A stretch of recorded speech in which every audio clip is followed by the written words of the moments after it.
लगा हुआ है। किस प्रॉपर्टी के बारे में मैं बात कर रहा हूँ आपको अच्छी तरह से समझ में आ गया होगा कि जालना रोड की यही वो प्रॉपर्टी है जिसके ताल्लुक से हम ये बताना चाहते हैं कि कैसे सारे सरकारी नियमों को ताक पे रखकर किस तरह से अलग अलग गवर्नमेंट डिपार्टमेंट्स करोड़ों रुपए की लूट के इस धंधे के अंदर शामिल है।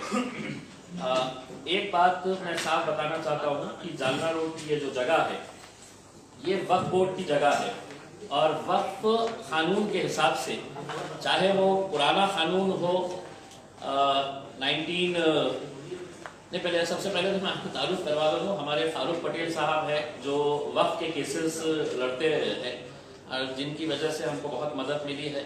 शारिफ नक्शबंदी साहब है हमारे पार्टी के अध्यक्ष। तो वक्फ कानून के तहत कोई भी जमीन का को बेचा नहीं जा सकता है और ये सुप्रीम कोर्ट का भी ऑर्डर है, once a Waqf always a वक्फ। किसी भी हालत के अंदर वक्फ की प्रॉपर्टी आप लीज आउट कर सकते हैं लेकिन बेच नहीं सकते हैं। अब ये जो मामला है ये जालना रोड का तकरीबन 1 लाख स्क्वायर फीट का मामला है, 1 लाख स्क्वायर फीट। और जालना रोड के ऊपर रेट की कीमत क्या होगी आप अच्छी तरह से समझ सकते हैं। ये पूरी जमीन जो है ये कैलाश बाफना को ये अलॉट की गई थी, लीज के ऊपर उनको दिया गया था। जो मुतवल्ली थे सैयद शाह कुतुबुद्दीन, ये मुतवल्ली थे। इन्होंने इलीगल तरीके से 99 इयर्स के लीज के ऊपर कैलाश पेट्रोल पंप को दे दिया था, कैलाश बाफना को। ये शुरुआत से ही इसकी इलीगैलिटी इस वजह से है कि किसी भी मुतवल्ली को 99 इयर्स के ऊपर लीज के ऊपर देने का कोई अधिकार ही नहीं है। लेकिन जैसे जैसे जब जो भी बोर्ड बना, वक्फ बोर्ड का बोर्ड बना, तो उसके अंदर सभी लोग इस तरह के आए कि सबने अपने अपने नाम के ऊपर मलिदा किस तरह से निकाला जाना चाहिए वो हिसाब से उन्होंने काम किया। ये जमीन कैलाश बाफना के पास कई सालों तक थी, लेकिन जब जालना रोड की जमीन की कीमतों आसमान सड़कर बोलने लगी और औरंगाबाद के सबसे ज्यादा महंगी कमर्शियल जमीन अगर कहीं पर थी, फोन बंद करिए तो बाहर जाइए। तो जब ये सबको पता चला कि जालना रोड की जमीन की कीमतों का रेट क्या हो गया है करके, तब है तो ये लोगों ने एक गेम प्लान रचा और उस गेम प्लान के तहत कि हम ये वक्फ बोर्ड की जमीन है तो कैसे बेच सकते हैं, इसका इन्होंने पूरी तरीके से कागजात तैयार किए। उनको कौन कौन से डिपार्टमेंट्स ने मदद की, ये आपको मैंने जो डॉक्यूमेंट्स दिया है उस डॉक्यूमेंट्स के अंदर ये है। पहले इन्होंने है तो एक डेवलपमेंट एग्रीमेंट तैयार किया कैलाश बाफना साहब ने। किसके साथ तैयार किया? तो वो तैयार किया उन्होंने तापड़िया, जुगल किशोर तापड़िया और संजय कासलीवाल एसोसिएट्स, इनकी नाम की एक कंपनी थी। इन्होंने डेवलपमेंट एग्रीमेंट तैयार किया। अब डेवलपमेंट एग्रीमेंट तैयार करके इन्होंने फिर महानगर पालिका के पास एक प्रस्ताव ये दिया बिल्डिंग परमिशन के लिए कि हम यहाँ पर शॉपिंग कॉम्प्लेक्स बनाना चाहते हैं। महानगर पालिका ने स्पष्ट तरीके से उनको ये कहा कि आप तो वक्फ बोर्ड से एनओसी लेके आइए, वक्फ बोर्ड की प्रॉपर्टी है करके। ये लिखित रूप के अंदर है, महानगर पालिका की पूरी फाइल है जिसके अंदर उन्होंने पूरा स्पष्ट बताया है कि आप वक्फ बोर्ड की एनओसी लेकर आइए करके। जब ये मामला समझ में आया कि वक्फ बोर्ड की एनओसी मिलेगी नहीं क्योंकि आप वक्फ बोर्ड की प्रॉपर्टी को आप किसी भी तरह से दूसरे पर्पस के लिए यूज नहीं कर सकते हैं, तब उन्होंने क्या किया कि संजय कासलीवाल जो औरंगाबाद के बहुत मशहूर बिल्डर है, उनको जब समझ में आया कि ये मामला जो है ये पेचीदा है और ये मामले के अंदर अपन प्रॉब्लम में आ सकते हैं, वो कंपनी के बाहर हो गए। उन्होंने रिटायर कर लिया, अपने आप को रिजाइन करके उस कंपनी से बाहर हो गए। जुगल किशोर तापड़िया एंड संजय कासलीवाल एसोसिएट जो थे उसमें से संजय कासलीवाल बाहर निकल गए। अब बाहर निकल गए तो अंदर किसको लाया जाए? एक ऐसे शख्स को लाया जाए जो जमीनों के मामले के अंदर और खास तौर से वक्फ की जमीनों के मामले के अंदर बहुत महारत रखता है। तो इन्होंने लेकर आए यहाँ पर राजू तनवानी को, राजू लेखराज तनवानी को लेकर आए एज ए डायरेक्टर बोल के। उस कंपनी के अंदर संजय कासलीवाल की जगह राजू तनवानी साहब आ गए हैं। ये वही राजू तनवानी साहब है जो अमितेश कुमार पीरियड के अंदर बेगमपुरे की जमीन के ताल्लुक से कई महीनों तक वो जेल में रह चुके हैं। अब ये जब आए उसके बाद से किस तरह का महानगर पालिका ने ये कह दिया कि नहीं अब हमारे को एनओसी की जरूरत नहीं है। जो लीज डीड दी हुई है वो लीज डीड के अंदर एक क्लॉज है कि अगर मतलब ये हिंदुस्तान में कहीं पर भी इस तरह का क्लॉज किसी भी वक्फ बोर्ड की लीज डीड के अंदर नहीं है। जो इस लीज डीड के अंदर इन्होंने ये बताया है कि अगर वक्फ बोर्ड 1 महीने के अंदर एनओसी नहीं देती है तो जरूरत नहीं, ये लीज डीड को एनओसी समझकर है तो आपने बिल्डिंग परमिशन दे देना। और उसके तहत इन्होंने लीगल एडवाइजर को मैनेज किए। महानगर पालिका के लीगल एडवाइजर ने कहा कि हाँ ये मतलब इसको एनओसी की जरूरत नहीं है, एनओसी की जरूरत नहीं है, तो आप है तो इसको बगैर उसके भी आप परमिशन दे सकते हैं करके।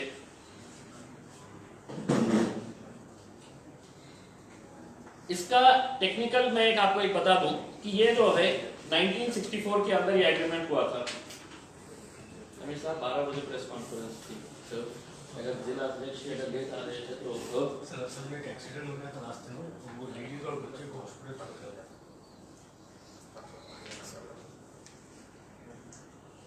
तो ये अगर देखा जाए तो इन्होंने क्या किए कि 1995 के अंदर आपका जो क्या नाम था इसका, कैलाश पेट्रोल पंप वालों ने ये जब साथ में मिलकर आए तो इन्होंने एक रेक्टिफाइड डीड बनाई। ऐसी डीड बनाई उन्होंने वक्फ बोर्ड के ऑफिसर्स को हाथ में लेकर कि 1964 से 99 इयर्स की लीज कब खत्म हो रही है, 1964 से तो वो 2063 को खत्म हो जा रही है 99 इयर्स की लीज के हिसाब से।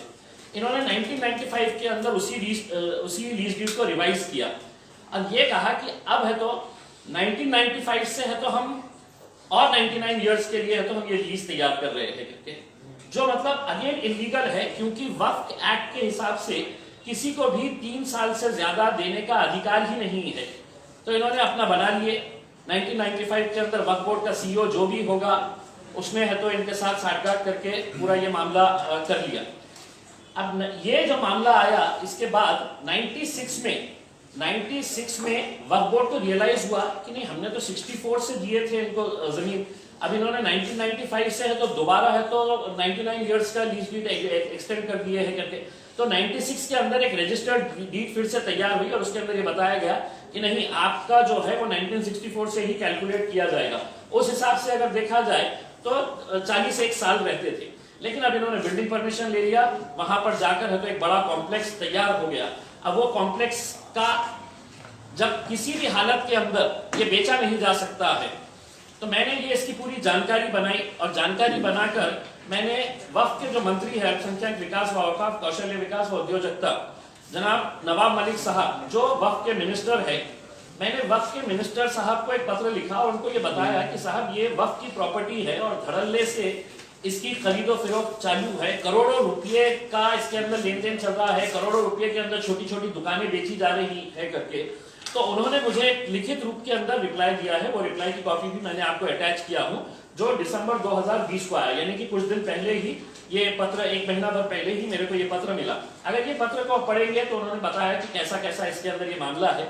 इसमें सिर्फ आखिरी का जो एक लाइन है, वो आखिरी की लाइन ये है, सदर जागे संदर्भात कोणतेही खरेदी विक्रीचे व्यवहार करण्यात येऊ नयेत असे जाहीर प्रकटन वक्फ मंडळाने काढले आहे। यानी कि वक्फ बोर्ड बोल रहा है कि ये इसकी जमीन के ऊपर कोई भी इसके ऊपर खरीदो फरोख्त हो नहीं सकती है, कोई इसको बेच नहीं सकता है। हमने ऐसा जाहिर प्रकटन दिए। अब मैं वक्फ बोर्ड के अधिकारियों से विनती करना चाहूंगा कि आप बताइएगा कि ये जाहिर प्रकटन कहां पर दिए हैं आपने। और जाहिर प्रकटन नहीं, वक्फ एक्ट के हिसाब से ये है, अगर आप कहेंगे कि हमने कोई तो का साप्ताहिक पेपर के अंदर दे डाले हैं, कोई तो का छोटे मोटे पेपर के अंदर, वक्फ एक्ट स्पेसिफिकली बोलता है कि अगर किसी को भी लीज दे रहे हैं तो आप उसके अंदर नेशनल डेली के अंदर और एक रीजनल टॉप डेली के अंदर है तो आपको है तो ये देना पड़ेगा कि हम ये लीज है तो इनको दे रहे हैं करके।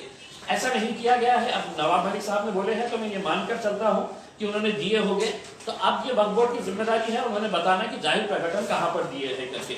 ये मामला जो है, जब ये मामला वक्फ बोर्ड के जरिए और इनके जरिए कोर्ट में गया तो वक्फ ट्रिब्यूनल का मतलब ये होता है कि जो वक्फ ट्रिब्यूनल का जो जज होता है वो डिस्ट्रिक्ट रैंक का, डिस्ट्रिक्ट जज के रैंक का होता है। तो वो ये मामला जब कोर्ट के अंदर गया कि इसके अंदर ये 1964 की लीज लीगल है क्या, 1995 के अंदर जो रिवाइज किया गया है ये लीगल है या इलीगल है करके, तब है तो ए शाहपुरे साहब चेयरमैन है जो वक्फ ट्रिब्यूनल के, और जिनका रैंक डिस्ट्रिक्ट जज के बराबर होता है, इन्होंने अपना ऑर्डर पास किए।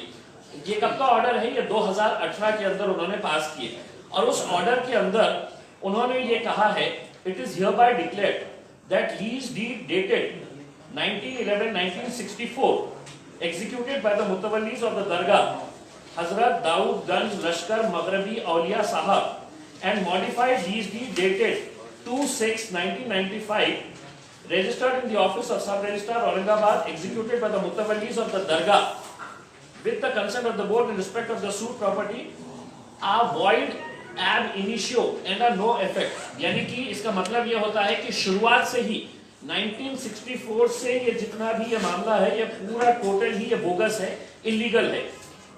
It is further declared that the permission for construction on the suit property granted by Aurangabad municipal corporation to the defendant is illegal and void. यानी कि इसके अंदर कोई भी मतलब नियम का ये नहीं किया गया है। उन्होंने लास्ट के अंदर ये कहा कि ये जजमेंट की copy, the certified copy of this judgment be sent to the sub registrar Aurangabad 2 for taking note of above said lease deeds as void। यानी कि सब रजिस्ट्रार के पास ये जजमेंट की कॉपी चले जाना और उनको ये बता देना कि इस जमीन के ताल्लुक से कोई भी रजिस्ट्री नहीं होगी। ये 2018 का जजमेंट है।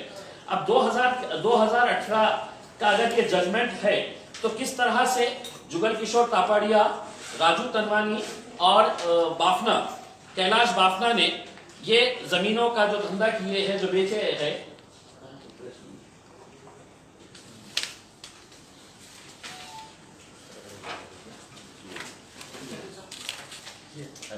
ये इसमें मैंने अगर 2018 के अंदर अगर ये है तो मैंने पूरे रजिस्टर्ड कॉपी जो है उसके अंदर लगाया है। अब ये एक जमीन बेची गई है कितने में? तो 1,76 लाख किसको गई है? मकरंद मधुकर अनासपुरे, ये साहब ने खरीदे हैं। दूसरी जगह किसने खरीदे हैं? सुनील बबन राव इंगड़े, कितने में खरीदे हैं? 10,30 लाख। एक जमीन खरीदे है प्रदीप लालचंद मनकानी, कितना है? 14,52,06,000। एक जमीन खरीदी गई है विनोद लक्ष्मण दास चोटलानी, 9,27 लाख। अच्छा, खास बात यह है कि ये लीज डीड ट्रांसफर नहीं हुई है। ये जो जमीन बेची गई है ये सेल डीड है, जबकि कोर्ट ने कहा है कि रजिस्ट्री ऑफिस में किसी भी तरह का कोई सेल डीड नहीं करना चाहिए। दूसरी है 10,80 लाख सुनील चोटलानी, 8,18 लाख अजंता ट्रांसपोर्ट कंपनी दीपक पिता राजेंद्र जिंदल, 1,20 लाख मोहम्मद रियाजुद्दीन मोहम्मद मजहरुद्दीन, इन्होंने खरीदे हैं। 1,20 लाख ये फिर मोहम्मद रियाजुद्दीन, ये सब खरीदे हैं। ये इसका अगर पूरा अगर बिल्डिंग का अगर हिसाब अगर निकाले तो ये कितने में गया है करके। ये रजिस्ट्री की जो रेट है वो रजिस्ट्री का रेट आप ये समझ लीजिएगा कि व्हाइट के अंदर महज 30 to 40%, या हम ज्यादा से ज्यादा अगर पकड़ रहे तो हम 50% पकड़ के चलिएगा कि व्हाइट के अंदर 50% का। क्योंकि ये जमीन लेने के अंदर, ये दुकानें लेने के अंदर मेरा भी एक करीबी आदमी था जिसके पास से मैंने पूरा डिटेल्स लिया कि तुमने ब्लैक में कितना दिए, व्हाइट में कितना दिए। तो ऑलमोस्ट 50% अमाउंट जो है वो व्हाइट के अंदर दिखाया गया है और 50% ब्लैक के अंदर, यानी कि ये तीनों ने मिलकर आपस के अंदर ब्लैक के अंदर। तो इसका अगर पूरा हिसाब अगर निकाला जाए तो एक अंदाजे के हिसाब से, हमारे अंदाजे के हिसाब से ये 100 करोड़ के ऊपर जा रहा है, 105 करोड़ के करीब ये आ रहा है। गिरी पड़ी हालत के अंदर हम बोलेंगे कि भाई 100 करोड़ भी अगर पकड़ ले तो 100 करोड़ के हिसाब से ये पूरा मामला सामने आया है। इसके लिए वक्फ बोर्ड की जो जमीन है वो जमीन के बदले में हम आपको ये परमिशन दे रहे हैं, आपने वहां पर क्या कॉम्प्लेक्स बनाने का है आप बनाइए। वक्फ बोर्ड को आपने क्या देना चाहिए? तो वक्फ बोर्ड को कितना पैसा मिला है आप लोगों को सुनकर हैरानी होगी कि वक्फ बोर्ड को टोटल इनके तरफ से कितना पैसा देने का निर्णय लिया गया। तो 6 लाख रुपये 6 लाख रुपए में से वक्फ बोर्ड को मिलेंगे महज 1.5 लाख रुपए, 1,50,000 रुपए जो उन्होंने दे दिए कैलाश बाफना साहब ने और उनकी पूरी टीम ने, 1.5 लाख रुपए, और 4.5 लाख रुपए मिले डायरेक्ट मुतवल्ली को। यानी कि जिस जमीन के ये 100 करोड़ बना रहे हैं, ये वक्फ की जमीन जो गरीबों की है, यतीमों की है, बेवाओं की है, वक्फ बोर्ड को मिल रहा है 1.5 करोड़। अब मेरी मांगनी ये है, और इस मांगनी के लिए मैंने पिछले तकरीबन 1.5 साल से मैं लगातार इसके लिए फॉलो कर रहा हूं। मेरे पास पूरे डॉक्यूमेंट्स है। किसी ने कहा कि आप प्रेस कॉन्फ्रेंस ले लेंगे तो वो लोग है तो पूरा मामला डॉक्यूमेंट चेंज कर डालेंगे, टेम्परिंग कर डालेंगे। मेरे पास पूरे ओरिजिनल डॉक्यूमेंट्स है। ये मामला जैसे ही हमको पता चला तो मुझे किस तरह का प्रेशर आया है, किन किन लोगों की तरफ से आया है, कौन कौन से धरना सेठों ने मुझे फोन कर कर कहा है कि साहब मिल लीजिएगा, एक बात कर लीजिएगा करके, उसमें ये सब हुआ। उसके बावजूद मैंने कल के दिन महाराष्ट्र के गृह मंत्री अनिल देशमुख साहब से एम्बेसडर होटल के अंदर गया, पूरे डॉक्यूमेंट्स लेकर गया, पूरे चीजें बताया उनको, और ये बताकर उनको ये कहा कि साहब ये इसके अंदर अगर सिर्फ एक प्रॉपर्टी के अंदर अगर 100 करोड़ रुपए का ये मामला है, इसके अंदर कौन कौन लोग शामिल है, तो महानगर पालिका का जो टाउन प्लानिंग सेक्शन है उनके अधिकारी शामिल है, जो विदाउट ऑब्टेनिंग द एनओसी इनको दे देते हैं, वो लीगल एडवाइजर उस वक्त जो भी रही होगी वो उसके अंदर शामिल है, और इनको कितना कितना पैसा दिया गया है ये भी मैंने कहीं ना कहीं से निकाला हूं कि किन किन लोगों को कैसा कैसा बांटा गया है। साथ ही साथ रजिस्ट्री ऑफिस के अंदर ये बंधन कारक होता है, ये कोर्ट में जजमेंट दो या ना दो, ये एक्ट के हिसाब से अगर कोई भी किसी की भी जमीन लेके जाके अगर वहां पे अगर रजिस्टर कर देगा, उसमें आपकी खाली जमीन पड़ी है, मैंने जाके कहा कि मेरी रजिस्ट्री कर दो, तो कर, आपको जिस किसी की भी जमीन है उसकी एनओसी होना पड़ता जरूरी है, कंपलसरी है। एक एक रजिस्ट्री के पीछे मुझे जो बताया गया है, रजिस्ट्री ऑफिस के अंदर विदाउट एनओसी के हम रजिस्टर करके देंगे आपको 25-25 लाख रुपए एक एक रजिस्ट्री के पीछे रजिस्ट्री ऑफिस के अंदर दिए गए। और मैं पूरी जिम्मेदारी के साथ ये कह रहा हूं, 25 लाख रुपए आपने देना, हमारे को वक्फ बोर्ड की एनओसी की जरूरत नहीं है, जो कानून के हिसाब से बंधन कारक है, जो कोर्ट के आदेश के हिसाब से बंधन कारक है कि आपने ये जमीन का कोई भी खरीदो फरोख्त नहीं होना चाहिए, क्योंकि ये वक्फ की जमीन है, कोर्ट ने भी कहा और रूल के हिसाब से भी है। अब आप अंदाजा लगाइएगा कि तकरीबन मेरे हिसाब से 80 के करीब शॉप्स वहां पे निकले हैं, 25-25 लाख के हिसाब से रजिस्ट्री ऑफिस के जितने भी अधिकारी हैं, कल से उनकी नींद उड़ी हुई है जब से मैंने उनको ये दिया हुआ हूं, वो भी हाथ पैर मार रहे हैं कि किस तरह से इसको मामले को। साथ ही साथ जो लैंड रिकॉर्ड ऑफिस है वो लैंड रिकॉर्ड ऑफिस, और सबसे ज्यादा इसके अंदर अगर कोई दोषी है तो ये जगह के मुतवल्ली मतलब ये होता है कि वक्फ की जमीन हम आपको दे रहे हैं, आप उसके केयरटेकर हैं। ये जितने भी मुतवल्लियां हैं ये समझ रहे हैं कि ये जमीन हमारे बाप की जागीर है करके, तो इसको बेच डालो, अपने को पैसा चाहिए, चलो ये टुकड़ा तुम ले लो करके। तो वक्फ बोर्ड के अधिकारी, वक्फ बोर्ड के कर्मचारी, मुतवल्ली, महानगर पालिका के अधिकारी, रजिस्ट्री ऑफिस के अधिकारी, लैंड रिकॉर्ड्स के अधिकारी, ये सब लोग इसके अंदर दोषी है। मैंने पूरा सबूत के साथ तो दिया है। गृह मंत्री साहब ने कल ही कमिश्नर साहब को आदेशित किया, उनको बताया कि इसके लिए है तो डिटेल के अंदर छानबीन जा करके इसकी इंक्वायरी करें। अब मुझे मालूम है कि ये लोग कितने धन्ना सेठ है करके, अगर ये सिर्फ एक छोटी सी रजिस्ट्री के लिए 25 लाख रुपए दे सकते हैं तो ये किस लेवल के ऊपर कहां मैनेज कर सकते हैं ये भी मुझे मालूम है। अब मैं ये बता रहा हूं, अब ये या तो हमने ये प्रेस कॉन्फ्रेंस ले ले और खत्म कर दे मामला, इसके बाद कोई कार्रवाई ही ना हो करके। मैंने इसके अंदर स्पष्ट तौर के ऊपर लिखा है, अगर आप पढ़ेंगे जो निवेदन मैंने दिया हूं, इसका जालना रोड औरंगाबाद या वक्फ बोर्डाच्या जागेवर अवैधरित्या अतिक्रमण करून बेकायदेशीर व नियमबाह्य बांधकाम करून जवळपास 100 कोटी रुपयांचा महाघोटाळा करणाऱ्यांची व त्यांना प्रत्यक्ष व अप्रत्यक्षरित्या सहकार्य करणाऱ्या सर्व अधिकाऱ्यांविरुद्ध फौजदारी गुन्हे नोंदविण्यात यावे, अन्यथा मी स्वतः खासदार या नात्याने दिनांक 26 फेब्रुवारी 2021 रोजी सामूहिक आमरण उपोषण करणार असून कायदा व सुव्यवस्थेचा प्रश्न निर्माण झाल्यास त्याची सर्वस्वी जबाबदारी प्रशासनाची राहील और मैं अकेले नहीं बैठने वाला हूं।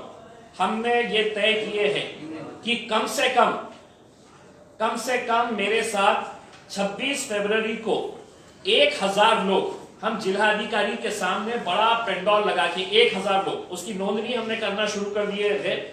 हम पूरे मराठवाड़ा के लोगों को अलग अलग जिले से यहाँ पे बुलाएंगे और 1000 लोग 26 फरवरी से, अगर 26 फरवरी तक इनके ऊपर FIR रजिस्टर नहीं हुई तो हम आमरण उपोषण के ऊपर हम बैठने वाले हैं, क्योंकि हमको मालूम है कि किस लेवल के ऊपर ये कहां जाकर कैसा कैसा मैनेज कर सकते हैं। मुझे पुलिस कमिश्नर के ऊपर पूरा विश्वास है कि उन्होंने एक अच्छा ऑफिसर डेप्यूट करेंगे और इस मामले के अंदर बहुत ज्यादा कायदे कानून की जाने की जरूरत नहीं है, आपको इंक्वायरी करने की जरूरत नहीं है। हमारे साथ अगर उनका इंक्वायरी ऑफिसर 1 घंटे के लिए भी अगर बैठ गए, हमारे वकील साहब के साथ बैठ गए, तो मैं समझता हूँ ये दूध का दूध पानी का पानी हो जाएगा। और ये मामला, अगर आप समझ रहे हैं कि हम सिर्फ यही मामला ले रहे हैं, देखिए दिक्कत हमारे साथ ये हो रही है कि हमने इससे पहले क्रांति चौक की जगह के मामले में हम आवाज उठाई, वहां पर गए, हमने जो भी तोड़फोड़ हुई, वहां पर हंगामा हुआ, पुलिस ने हमारे ऊपर केस रजिस्टर हुआ। आज उसकी स्टेटस क्या है? वो वही लोग अतिक्रमण करके बैठे हुए हैं जिनको हमने हटाना चाह रहे थे, वहां से हटाना चाह रहे थे। हमारे उसको के अंदर हमारा क्या हुआ, तो हमारे ऊपर केसेस रजिस्टर हुए। अब हमको हर 8 दिन को है तो कोर्ट में जाकर हाजिरी देना पड़ता है कि वहां पे आपने क्रांति चौक के ऊपर तोड़फोड़ किए है करके। ये जमीन क्यों नहीं वापस मिली? तो उस वक्त भी वक्फ बोर्ड के जो CEOs होंगे, वक्फ बोर्ड के जो अधिकारी होंगे, सेक्रेटरीज होंगे, ये सब इसके अंदर मिले हुए हैं। अब आप 100 करोड़ के अंदर आप अंदाजा लगा लीजिएगा कि इसके अंदर बंटवारा कैसा हुआ होगा उसमें। हमारा यही एक मांग है कि इस ताल्लुक से प्रशासन ने, सरकार ने गंभीरता से इस मामले को लेकर, अगर इनके ऊपर FIR रजिस्टर नहीं करती है तो हम बड़ा आंदोलन चलाएंगे, हम भूख हड़ताल के ऊपर। मैं खुद एक खासदार की हैसियत से मैं वक्फ बोर्ड की जमीन को बचाने के लिए मैं खुद अपने 1000 लड़के, हमारे पार्टी के सीनियर लोग या जनरल जो पब्लिक है, उसके ये राजनीति का मुद्दा नहीं है। वक्फ की जमीनें जो है ये गरीब यतीम बेवाओं के लिए है।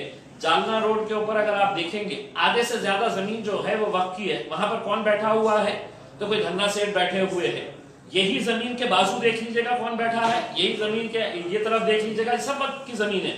मुतवल्लियों ने बेच दिए और बेचने के बाद ये धड़ल्ले से इसकी रजिस्ट्री डी ये वो सब होती जा रही है। अब हम यही उम्मीद करते हैं कि सरकार इसको संजीदगी से लेगी और एक्शन लेगी।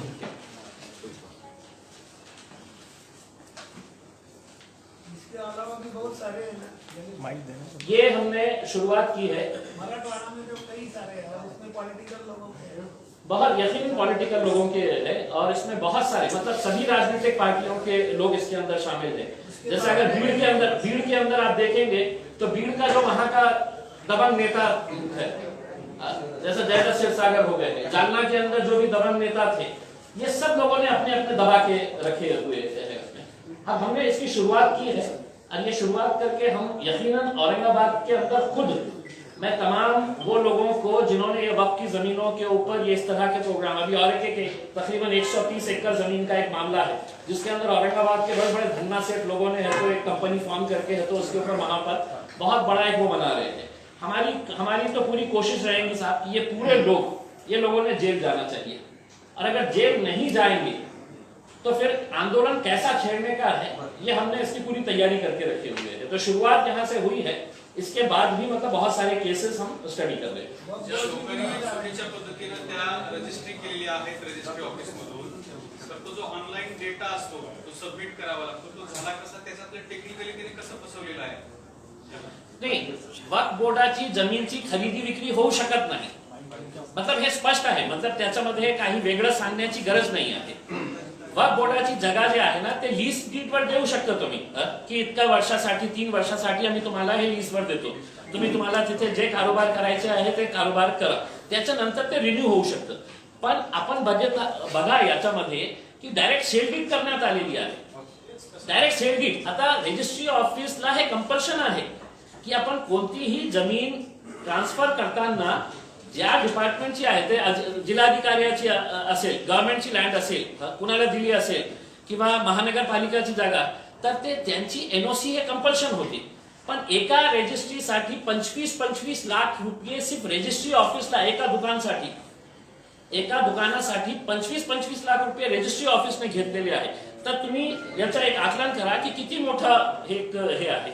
आणि मला तर हे विचारायचं आहे की तापडिया साहेबांनी जे आता ते खूप आजारी आहे, का हे केलेलं आहे, आता हे फायनल डेज मध्ये आपण का असं करावं, मला दुःख हे वाटतं की आता इतकं त्यांनी पैसे कमवलेले आहे, जाता जाताना हे इतकं हे. आणि संजय कासनीवालला विचारा की तुम्ही संजय कासनीवाल साहेब तुम्ही बाहेर का पडले होते.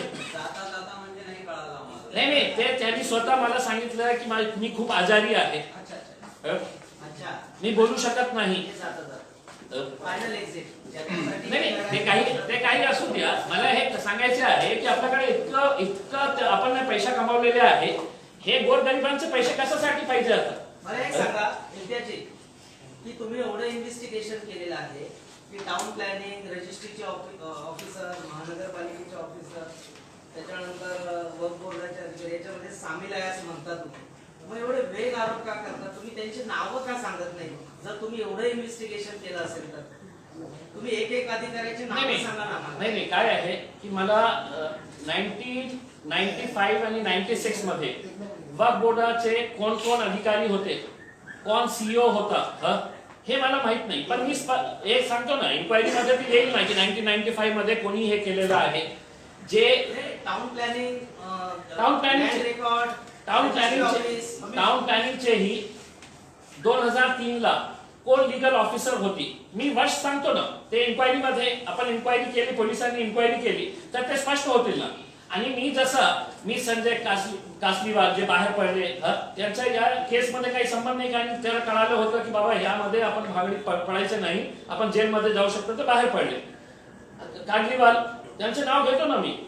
दुसरं म्हणजे राजू तनवानी यांचं नाव घेतो ना मी. हे सगळं करत असताना ही पॉलिटिशियनची नावं झाली. टाउन प्लॅनिंग मध्ये काही तुमच्या इन्व्हेस्टिगेशन मध्ये काही अधिकारी आढळले असतील. नाही, हे बघा, महानगरपालिकाची संपूर्ण फाईल आहे. आता त्याच्यावर जे सिग्नेचर्स आहे ते मला एक सिग्नेचर मला कळाली की कोण होतं टाउन प्लॅनिंग मध्ये. तर त्यावेळी एक चांबले म्हणून कोणी आहे, त्याची सिग्नेचर आहे याच्यावर. चांबले असे इनिशियल्स आहे त्यांचे. आता लीगल ऍडवायझर कोण आहे, म्हणजे याचा अर्थ हे नाही आहे की मी त्याचं नाव घेत नाही. आता इन्क्वायरी जेव्हा होईल तर ते कळेल ना की हे सिग्नेचर कोणाची आहे करते. हे मला आता मी सांगू शकत नाही की हे सिग्नेचर कोणाची आहे, पण हे सगळे डॉक्युमेंटेड आहे, हे महानगरपालिकेचेच आहे. त्याच्या संदर्भात तुम्ही गृहमंत्र्यांना तक्रार दिलेली आहे. मात्र याचा सक्षम विभाग जो आहे हा जो प्रकार आहे तो पोलिसांकडचा नाही, तर हा म्हणजे महसुली प्रकार येतो किंवा त्याच्या स्वरूपाची तुम्ही कुठे तक्रार केली आहे का, न्यायालयात जाणार आहात का, कसं काय. नाही, मी हे जे कंप्लेंट केलेली आहे. आता एक गोष्ट हे होऊ शकतं की जेव्हा ट्रिब्युनलने हे दिलं, एक जजमेंट दिलं 2018 ला वक्फ ट्रिब्युनलने की हे सगळं इलिगल आहे, याच्यामध्ये आपण रजिस्ट्री ऑफिसला इन्फॉर्म करा की याच्या बाबतीत कोणताही सेल डीड अग्रीमेंट होणार नाही. हे सगळं दिलं. नंतर ते कोर्टात गेले आणि कोर्टाने, हायकोर्टाने त्यांना स्टे दिलं. कशासाठी दिलं की आपण हे जे जागा महानगरपालिका, हे जे वक्फ बोर्ड बोलत आहे की हे एन्क्रोचमेंट आहे त्याच्या बाबतीत, पण वक्फ ट्रिब्युनलने किंवा हायकोर्टाने हे सांगितलं नाही की तुम्ही 2018 पासून हे कोर्टात जेव्हा प्रकरण आहे तर तुम्ही लॉकरात आपला हे बांधा आणि ते विकून टाका करते. आता तुम्हाला एक दुसरी गोष्ट सांगतो की 2018 पासून आज 2020 पर्यंत वक्फ बोर्डाने एफिडेव्हिट सबमिट केली नाही आणि दरवेळी ते हे मागणी करत आहे. तर हे जे केस आहे, जो कोर्टामध्ये केस आहे, ते वेगळं केस आहे की त्यांचं हे अतिक्रमणचं आहे. वक्फ बोर्ड म्हणतं की हे अतिक्रमण आहे, हे इलिगल आहे, हे बनवलेलं जे आहे हे सगळं इलिगल आहे. पण आमच्या जे आहे कोर्टांना आदर करून आम्ही हे सांगतो की आम्ही जे हे आज पत्रकार परिषद घेतलेली आहे त्या बाबतीत नाही, हे जे क्रिमिनल ऑफेन्स झालेला आहे की इलिगल तुम्ही एका जागेच्या विकून टाकत आहे, त्याच्या बाबतीत हे पत्रकार परिषद आहे कि आप 2018 के अंदर आपको कोर्ट ने बोल दिया है कि यह तो इसको बेचना नहीं, और आप 2018 से धड़ाधड़ डेली 2018, 19, 20 तक अभी भी रजिस्ट्री चालू है, उसकी. यानी कि इसका मतलब यह है कि वक्फ बोर्ड ने बोला कि हम खामोश बैठते हैं, तुम जल्दी से निकाल दो, जितने बेच सकते हो उतने बेच डालो, हमारे को क्या देना है दे डालो करके. तो ये पूरा मामला इस तरह का आया है. इसमें सब लोग शामिल है. इसमें वक्फ बोर्ड उतना ही जिम्मेदार है वक्फ बोर्ड का सीईओ से लेके कहां पे कौन कौन लोगों ने कितना कितना बनाए होंगे आप अंदाज लगाइए। या सगळ्या प्रोसेस मध्ये वक्फ बोर्ड, महानगरपालिका, आणखी काही जे ऑफिसर्स आहेत ते कोण कोण आहेत? आता पुन्हा तोच प्रश्न आहे की कोण कोण अधिकारी आहेत, कारण मोठ्या अधिकाऱ्यांच्या परमिशन शिवाय हे सगळे मोठे गोष्टी होत नाही. तर त्यावेळेस कोणते कोणते अधिकारी होते, कोण कोण अधिकारी होते? महानगरपालिकेचे कमिशनर कोण होते, वक्फ बोर्डाचे संचालक कोण होते, आणखी काय कलेक्टर होते, त्याची यादी आहे का? म्हणजे हे जबाबदार आहेत असं तुम्हाला म्हणायचंय का नाही? हे जबाबदार नाही. हा मला हे त्याला जोडून आता हे प्रश्न आहे. थांबा, हे एक जे आहे ना, जोडून एक प्रश्न जयंत हरवाडकर हा. सहाय्यक नगर रचनाकार हे ज्यांच्या काळात हे झालं होतं. मग त्याच्यामध्ये चांबले यांची सिग्नेचर आहे. विधी सल्लागार महानगरपालिका औरंगाबाद यांची जे सिग्नेचर आहे त्याच्यातून हे कळत नाही की हे कोण होती. 2017च्या हे आहे. तर सहाय्यक रचनाकार हे यांच्याही सिग्नेचरहून हे स्पष्ट होत नाही की हे सिग्नेचर कोणाची आहे करते. पण मला हे सांगायचे आहे, हे सगळं फाईल आहे. आता मी जे कोणी इन्क्वायरी करेल ते रेव्हेन्यू डिपार्टमेंटला करू द्या, पोलिसांना करू द्या, अँटी करप्शनला करू द्या, मी सगळं फाईल देतील ना. आता महानगरपालिकामध्ये ते गेलं आणि त्यांनी विचारलं की हे 2017 मध्ये हे टाउन प्लॅनिंग डिपार्टमेंट मध्ये कोण कोण होतं, तर स्पष्ट होतील ना. म्हणजे कुणाच्याही नाव लपवण्याचं कारण नाही. मी इतकं मोठ्या लोकांचं नाव घेऊ शकतो. तर हे जे आहे हे छोटे छोटे पैसे घेऊन आपला घ्या काय पाहिजे तुम्हाला, तर हे करतो. आपण मला एक प्रश्न आहे. एक सेकंड तुम्हाला इम्तियाज भाई अनिल देशमुखने तुम्हाला आश्वासन दिलेलं आहे की कारवाई होईल. ही म्हणजे आयुक्तांकडे ही फाईल केलेली आहे. तरी पण आता तुम्ही हे कशाला देताय? तुम्ही कोर्टामध्ये का जात नाही की डायरेक्ट या लोकांवर गुन्हे दाखल करा किंवा हे करा, उपोषण वगैरे करून कायदा सुव्यवस्था हातात घेण्याची गरज काय? आता मी पुन्हा एक गोष्ट सांगतो की संजय भाटिया म्हणून जे हे आहे लोकायुक्त, अपर लोकायुक्त जे आहे, मी मुंबईला गेलो होतो त्यांच्याकडे आणि त्यांना हे सगळं प्रकरण सांगितलं. आणि मी त्यांना सांगितलं की साहेब, मी याच्या बाबतीत फक्त महानगरपालिका किंवा जे कन्सर्न लोक आहेत त्यांना हे सांगितलेलं नाही. तुम्ही माझ्या हे प्रेस रिलीज बघितलं असेल तर मी याच्या बाबतीत पंतप्रधानांना पण लिहिलेले आहे. आणि पंतप्रधानाकडून हे महाराष्ट्र सरकारला निर्देशित करण्यात आलेले आहे की हे प्रकरण खासदार इम्तियाज जलील साहेबांनी आणलेले आहे, याची सखोल चौकशी करून आम्हाला रिपोर्ट पाठवा. मी पंतप्रधानांना लिहिलं.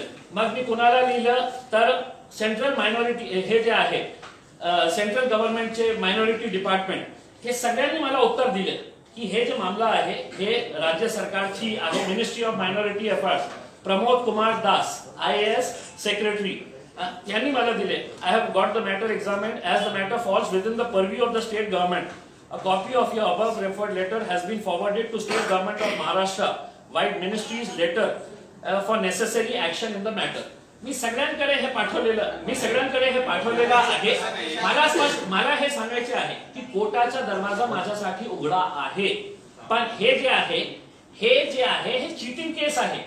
हे चीटिंग केस मध्ये पोलिसांनी तक्रार करायला पाहिजे. जसं राजू तन्वानी जेलमध्ये जे गेलं होतं ना, तसंच प्रकारचं आहे की कोणाची जमीन घेऊन आपण आपलं रजिस्ट्री करून हातो विकून टाकली होती, तर तसंच प्रकार हे आहे. तर यामध्ये हे 3 तर लोक जायलाच पाहिजे आणि त्यांच्यासोबत जे जे अधिकारी आहेत त्यांनाही जेलमध्ये जायला पाहिजे. मतलब याच्यामध्ये काही एक प्रश्न असा आहे की ह्या 100 कोटीचा, 150 कोटीचा, 200 कोटीच्या घोटाळ्यामुळे ज्या सर्वसामान्य औरंगाबादकरांचे तुम्ही खासदार आहात, त्याच्या जीवनावर काय परिणाम होणार आहे दैनंदिन जीवनावर? नाही, सगळ्यांच्या बाबतीत मी बोलत नाही. मी आपल्याला स्पष्टपणे हे सांगतो की वक्फ बोर्डची जी जागा असते ते कशासाठी असते की गोरगरीब, यतीम, बेवा, गरीब जो लोक असते त्यांच्यासाठी शाळा बनवण्यासाठी, त्यांच्यासाठी काही काम करण्यासाठी. हे वक्फ बोर्डाची जागावर हे धन्नासेठ लोक बसून आणि मुस्लिम समाजातले जे लोक आहेत ते ऑटो रिक्षा चालवणार, ते त्याच बिल्डिंगच्या समोर ते पंक्चर बनवणार, ते काही भजिया चालणार, याच्यासाठी हे आहे का? अनेक असे राज्य आहे, हरियाणामध्ये वक्फ बोर्डाची जागेवर मेडिकल कॉलेजेस एस्टॅब्लिश केलेले आहे. मला दाखवा वक्फ बोर्डाचे आपली सरकार आहे, काँग्रेस, राष्ट्रवादी आणि शिवसेनेला मी ओपन चॅलेंज करतो, पूर्ण महाराष्ट्रामध्ये मला एकही असा प्रोजेक्ट दाखवा, एक प्रोजेक्ट आपल्याकडे 93 हेक्टर्स जागा आहे पूर्ण महाराष्ट्रामध्ये. एक प्रोजेक्ट दाखवा महाराष्ट्रामध्ये की जे लोकांसाठी तुम्ही केलेले आहे. तुम्ही जगा मला दिली, मी घर बांधलं, त्यांनी दुकान बांधलं, धंदा सेटाला विकून टाकलं. पण तुम्ही लोकांच्या हितासाठी काय प्रोजेक्ट आणलं? मी तर औरंगाबाद मध्ये एक स्किल डेव्हलपमेंट युनिव्हर्सिटी आणण्यासाठी मुनगंटीवार साहेबांच्या मागे लागलो होतो. आता या गव्हर्नमेंट मध्ये ही मी पुन्हा जाऊन त्यांना विनंती केली की साहेब फक्त जागा पाहिजे आम्हाला, बाकीची जागा द्या, पैसे नको पाहिजे आम्हाला, पैसे आम्ही उभा करू. आम्ही अनेक लोकांशी बोललो, अनेक मोठे मोठे जो फंडिंग करणारे ट्रस्ट आहे त्यांनी तयारी दर्शवली की नाही हो तुम्ही जागा द्या, आम्ही तिथे स्किल डेव्हलपमेंट युनिव्हर्सिटी तयार. त्या स्किल डेव्हलपमेंट युनिव्हर्सिटीमध्ये आपण चांगलं काम करू शकतो ना. म्हणजे याचा अर्थ हे आहे की ज्यांच्याकडे पैसे आहेत ते सगळ्या जागा लुटून खाणार. काहीतरी कुठेतरी अंत व्हायला पाहिजे ना सामान्य लोकांचे. 2018 पासून हा प्रकार समोर आलेला आहे. न्यायालयाचे ऑर्डर आहेत. त्यावेळेस तुम्ही आमदार होतात, खासदार होतात, तरी पण त्यावेळेस पुढे काही आणलं नाही. आणि नेमकं आता पूर्ण कॉम्प्लेक्स पूर्ण झालेला आहे. यावेळेस सगळ्यांची पुढे काय? नाही, मी माझ्या 2018-19 पासून मी माझा पत्रव्यवहार करत होता. आपल्याला आश्चर्य वाटेल, एक खासदार या नात्याने जेव्हा मी पत्र लिहितो महानगरपालिकाला की मला याच्या बाबतीत आपण डिटेल्स दिया करते की तुम्ही परमिशन दिली होती का, कोणत्या आधारावर दिली होती. मला 4 पत्र पाठवावे लागले, 4 पत्र, आणि सगळं त्याचा उल्लेख मी दिलेला आहे की कोणकोणत्या महिन्यामध्ये मी पाठवलेले आहे. अनेक रिमाइंडर्स. तुम्हाला असं वाटत आहे की इतकं सोपं आहे का की ज्या लोक लुटून खाणारे आहे ते मला पेपर देतील का की बाबा हे घ्या तुम्ही पेपर्स द्या. त्यांना माहित होतं. आणि हे सगळे डॉक्युमेंट मध्ये मी आपल्याला किती वेळा हे त्यांना पत्र दिले, वक्फ बोर्डाला किती वेळा हे मी पत्र लिहिलेले आहे, हे सगळं मी डॉक्युमेंट्स दिलेले आहे. म्हणजे असं नाही आहे की मी वाट बघत होतो. आपण जे कागद दिलेले आहेत ते लीज डीड आहेत का सेल डीड आहेत? म्हणजे याच्यावर तर लीज म्हणजे भाडेपट्टीचं हस्तांतरण असा उल्लेख आहे. आपण वारंवार सर हे आपल्याला हे सांगतो. हे जे प्रॉपर्टी देण्यात आलेली आहे कोणती दस्त क्रमांक 5242019 2019 को ये रजिस्टर्ड हुआ है. ये सेल डीड है. कितने की है भाई? 15 करोड़ की है.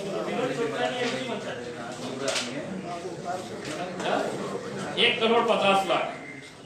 ये सेल डीड है सर.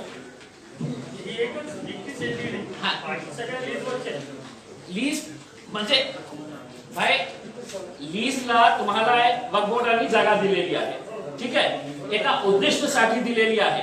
तुम्हाला कोणताही अधिकार नाही आहे, कोणताही अधिकार या नियमाप्रमाणे. असे काय उद्दिष्ट होते हे काही तुमच्या समोर आलेत का? कोणत्या उद्दिष्टासाठी ती जागा यांना भाडेतत्वावर देण्यात आली? आता ते काय आहे की त्यांचा बिझनेस होता. मग 1995 मध्ये जेव्हा त्यांनी रिवाइज केली तर त्यामध्ये स्पष्ट लिहिलेलं आहे की तुम्ही तुमचं गोडाऊन तिथे बांधू शकतो, तिथे तुम्हाला जे आपल्या बिझनेस एक्सपांड करण्यासाठी पाहिजे तर तुम्ही करू शकता. पण मला जागा मिळाली, मी एक ऍप्लिकेशन देतो की साहेब मी खूप गरीब आहे, मला हे जागा द्या. मी देतो आणि मी फारुख पटेल साहेबांना ते विकून टाकतो की साहेब तुम्ही घ्या आता. आणि मी काय करतो की त्यांच्याकडून 1-2 कोटी रुपये देतो आणि तुम्ही पण घ्या. हे असं नियमाप्रमाणे चालतच नाही. लीज ही नाही चालत किंवा सेल डीड तर चालतच नाही.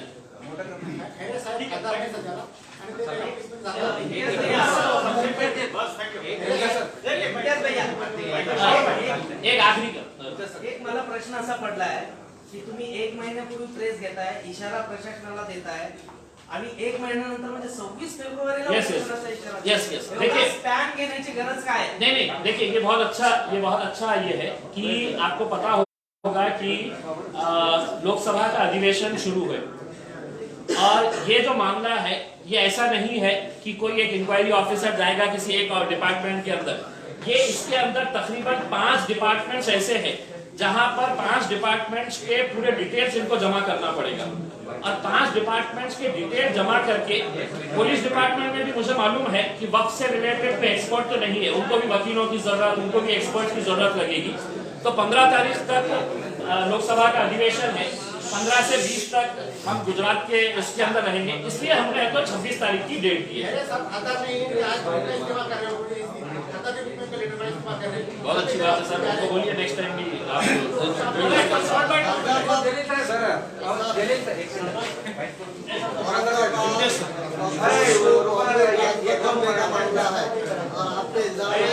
मैं साफ तरीके से बता दूं कि मैं टोटली इस बात के विरोध में हूँ कि वक्फ बोर्ड का ऑफिस औरंगाबाद से कहीं पर भी दूसरी जगह पे हटाया जाए।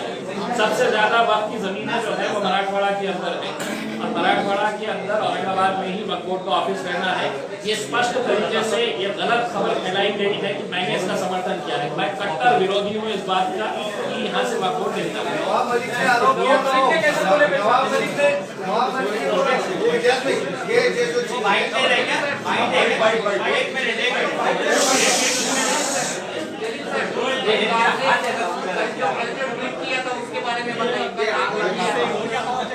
अच्छा, कल जो ट्वीट किया गया था मराठी हिंदी देखिए, पुणे मुंबई एक्सप्रेस वे का एक वीडियो हमारे ही औरंगाबाद के अखिल सागर बॉडी लाइन के अंदर जो सागर होटल है वो और उनके साथ उनकी फैमिली गाड़ी में जा रही थी। उस वक्त लोनावाला के करीब, मुंबई से पूना आते वक्त लोनावाला घाट के करीब ट्रैफिक जाम था और वहां पर ये जो गाड़ी थी, इस गाड़ी के पीछे ही इनकी गाड़ी थी और सामने वाली गाड़ी के अंदर जो लोग बैठे थे वो लोग रास्ता बनाने के लिए हाथ में बंदूक लेकर लोगों को डराकर अपना रास्ता बना रहे थे। ये इतने डर गए थे दूसरे लोग कि उनको ऐसा लग रहा था कि ये लूटने के लिए तो नहीं निकले हैं। हैरानी की बात यह है कि जो गाड़ी चला रहा था वो बंदे के हाथ में भी एक पिस्टल थी और जो पीछे बैठा हुआ था वो भी एक बंदूक बाहर निकालकर ट्रक ड्राइवर्स, दूसरे गाड़ियों वालों को धमका रहा था कि तुम रुको, हमको जाना है करके। हमको ये पूछना है कि महाराष्ट्र के अंदर क्या गुंडा राज चल रहा है? जो गाड़ी, ये जरा बाहर चले जाइए, चलिए बाहर। जो गाड़ी थी उस गाड़ी के पीछे अगर आप देखेंगे तो शिवसेना का लोगो है। मुझे नहीं मालूम कि वो गाड़ी किसकी है, लेकिन शिवसेना का अगर लोगो लगा है तो मैं यही मानूंगा कि वो शिवसेना का लोगो है और उस गाड़ी का नंबर भी साफ तरीके से दिख रहा है। अब ये घटना होने के इतने घंटे होने के बावजूद भी अभी मुझे पता चला है कि गृह राज्य मंत्री ने कहा कि हम इंक्वायरी करेंगे। अब कहीं इंक्वायरी क्या करेंगे? आपकी बंदूक साफ दिख रही है, गाड़ी का नंबर दिख रहा है, इसके ऊपर कार्रवाई करिए। मुझे एक मीडिया वाले ने कहा कि आप एफआईआर करेंगे क्या? मैंने कहा कि मैं नहीं करूंगा, मैंने पूरी जिम्मेदारी के साथ वो डाल दिया है। अब अगर आपको कार्रवाई करना है करे, नहीं तो अपने जितने भी आपके गुंडे मवालियां हैं उनके सबके हाथ में बंदूक दे दे और इसी तरह का गुंडा राज चलाइएगा करके। ये मैं उद्धव ठाकरे साहब को, गृह मंत्री अनिल देशमुख साहब को और महाराष्ट्र के डीजीपी साहब को कहता हूं कि मैंने पूरी जिम्मेदारी एक खासदार की हैसियत से ये वीडियो डाला है। आपको कार्रवाई करना है करिए, नहीं करना है तो और बंदूकें चलाइए जिसके हाथ में देना है। तुमच्या इंस्टाग्रामच्या पेजला एक पोस्ट आहे, त्यामध्ये भारताचा नकाशा पूर्ण दाखवण्यात आलेला नाही, काश्मीरचा नकाशा त्यात काढून टाकलेला आहे। मी इंस्टाग्राम वापरत तुमचंच पेज आहे। एफआईआर रजिस्टर करा, कुणालाही सांगा एफआईआर रजिस्टर करायला। मी इंस्टाग्राम यूज नाही करत। आपलं माहिती आहे राज ठाकरे परत अयोध्येला जात आहे। एक मिनिट, तुम्ही जाणार नाही का? राज ठाकरे ओळखत नाही काय काय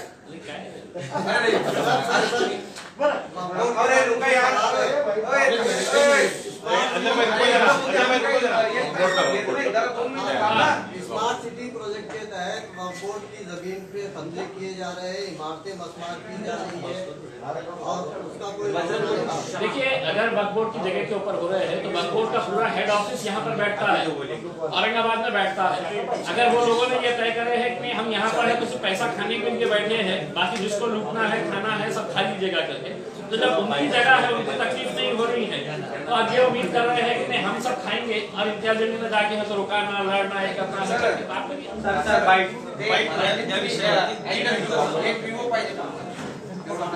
मराठी मूळ केस नाही, हे जे जागा आहे औरंगाबाद मध्ये जालना रोड सगळ्यात जास्त पैशाची जागा, सगळ्यात कॉस्टली जागा कुठे असेल औरंगाबाद मध्ये तर ते जालना रोडची जागा आहे आणि त्या जालना रोडची जागावर कैलाश बाफना, जुगल किशोर तापाडिया, राजू लेकास तनवानी हे तिघांनी मिळून कशा प्रकारे या वक्फ बोर्डाची जागा विकून टाकलेली आहे हे सगळे पुरावे सहित मी दिलेले आहे। मी याच्या बाबतीत पूर्ण पुरावे हासिल केलेले आहे आणि यामध्ये हे फक्त 3 लोक सामील आहे असं नाही आहे। औरंगाबाद महानगरपालिकाच्या टाउन प्लॅनिंग डिपार्टमेंटचे अधिकारी, रजिस्ट्री ऑफिसचे अधिकारी ज्यांनी एक एक रजिस्ट्री करण्यासाठी 25-25 लाख रुपये या लोकांकडून घेतले आणि लँड रेकॉर्ड ऑफिस त्याचसोबत या जागेचं जो मुतवल्ली होतं जे कस्टोडियन होतं या जागेचा ज्याची जबाबदारी हे होती की आपल्याला या जागेचं रक्षण करायचे आहे आणि वक्फ बोर्डाचे सगळे अधिकारी जे गप्प बसलेले आहे हे सगळं बघून हे जे जागा विकण्यात आलेली आहे टोटली इलिगल आहे कोर्टाने तसा आदेश दिलेला आहे कोर्टाने हे सांगितलेलं आहे की याची रजिस्ट्री होऊ नये तरी सुद्धा रजिस्ट्री होत आहे आणि हा सगळा प्रकार 100 कोटी रुपयाचा आहे आणि त्याच्या बाबतीत मी महाराष्ट्राचे गृहमंत्री अनिल देशमुख साहेबांना स्वतः भेटून हे सगळं दस्तावेज दाखवून एका उच्चस्तरीय जांचची मागणी केलेली आहे आणि त्यांनी मला आश्वासन दिलेलं आहे पोलीस कमिशनरामार्फत की आम्ही याची सखोल चौकशी लावून जे कोणी दोषी असतील त्याच्यावर कारवाई करू आणि नाही कारवाई केली तर 26 फेब्रुवारी पासून मी 1000 कमीत कमी 1000 लोकांसोबत जिल्हाधिकारी समोर मी आमरण उपोषणवर बसणार आहे जगह कितनी है सर? 1 lakh square feet